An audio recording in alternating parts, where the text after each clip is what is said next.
Dear Father Simon, when my daughter Annie was 4 years old, she attended a lovely nursery in West Yorkshire. The staff there cared deeply for the development of their young wards and looked for new and exciting ways to help them learn and grow into responsible adults.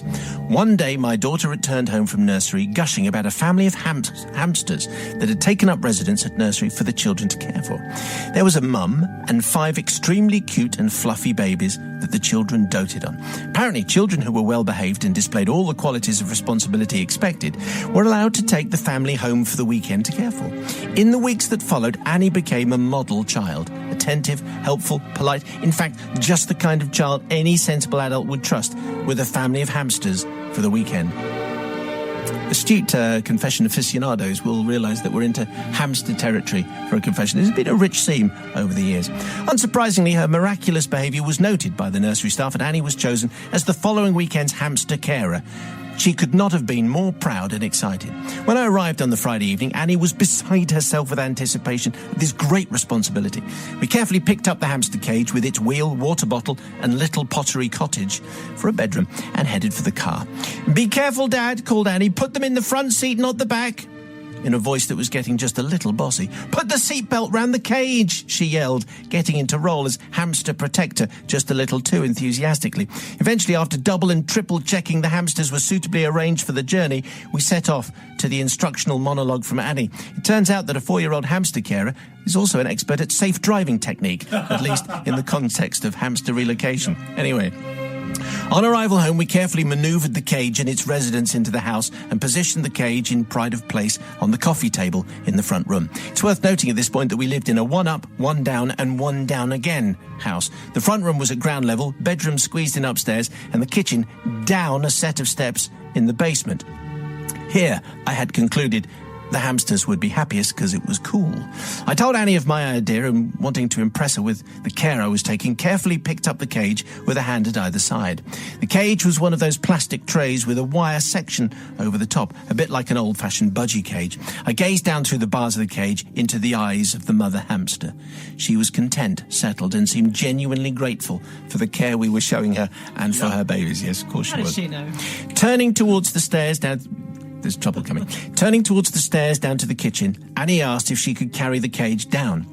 She was extremely serious in her role as hamster protector, but this was clearly a job for an adult, and I told her so.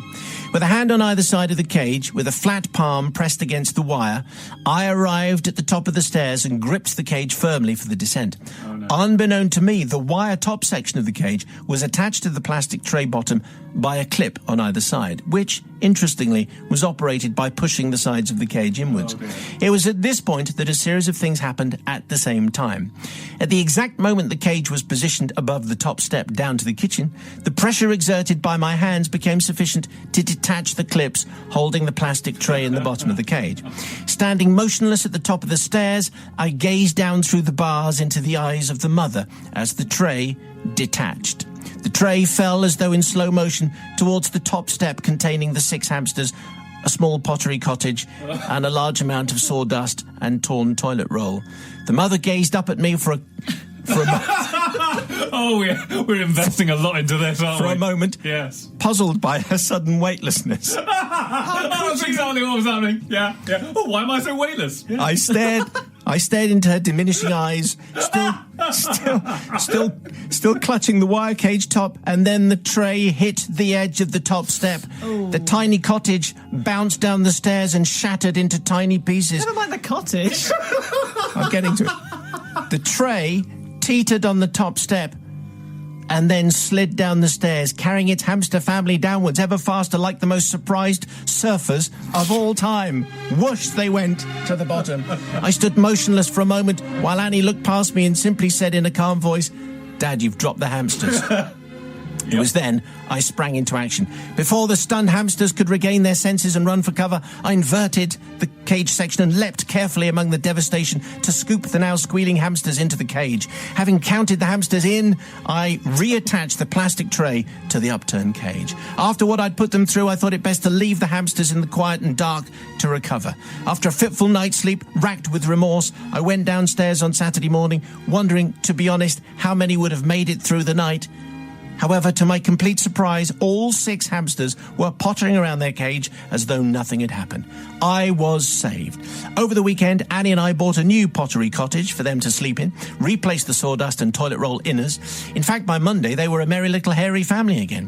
When I dropped Annie off at the nursery, like any good father, I warned her never to speak of what had happened and concocted a story about dropping the pottery cottage while cleaning it or something. The staff were extremely grateful for me replacing the breakage, and Annie was praised for doing such a good job of looking after the hamsters. My work was done.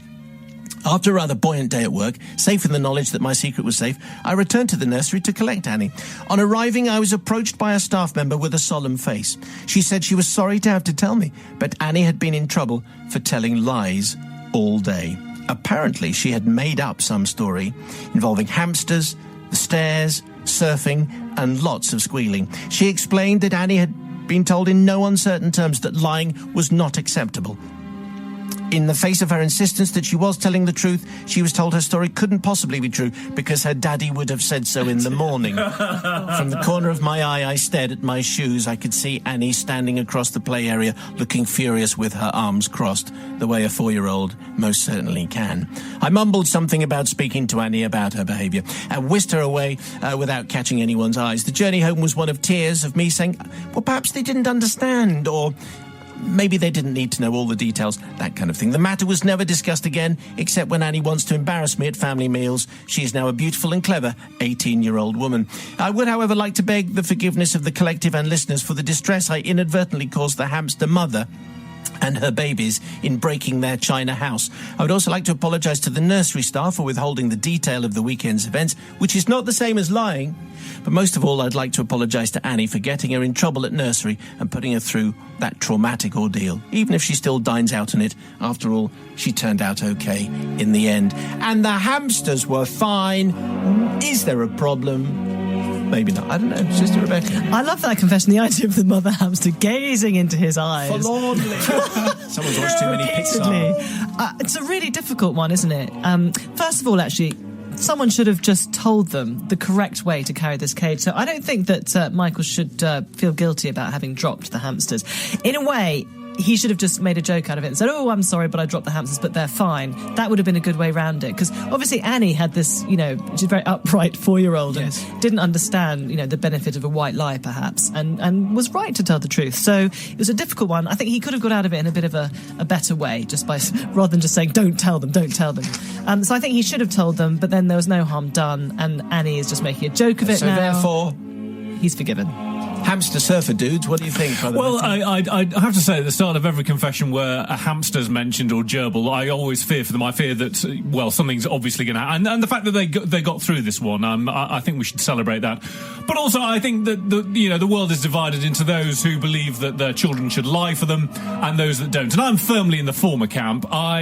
Frankly, you're under my roof, and whilst you're under my roof, you're going to be lying for me. And if that involves lying to your teachers, don't grass me up and tell the teachers that I sent your hamsters riding down the stairs on a tray. So for that reason, I am going to forgive, because frankly, it was Annie grassing up her dad to her teachers that caused the whole problem in the first place.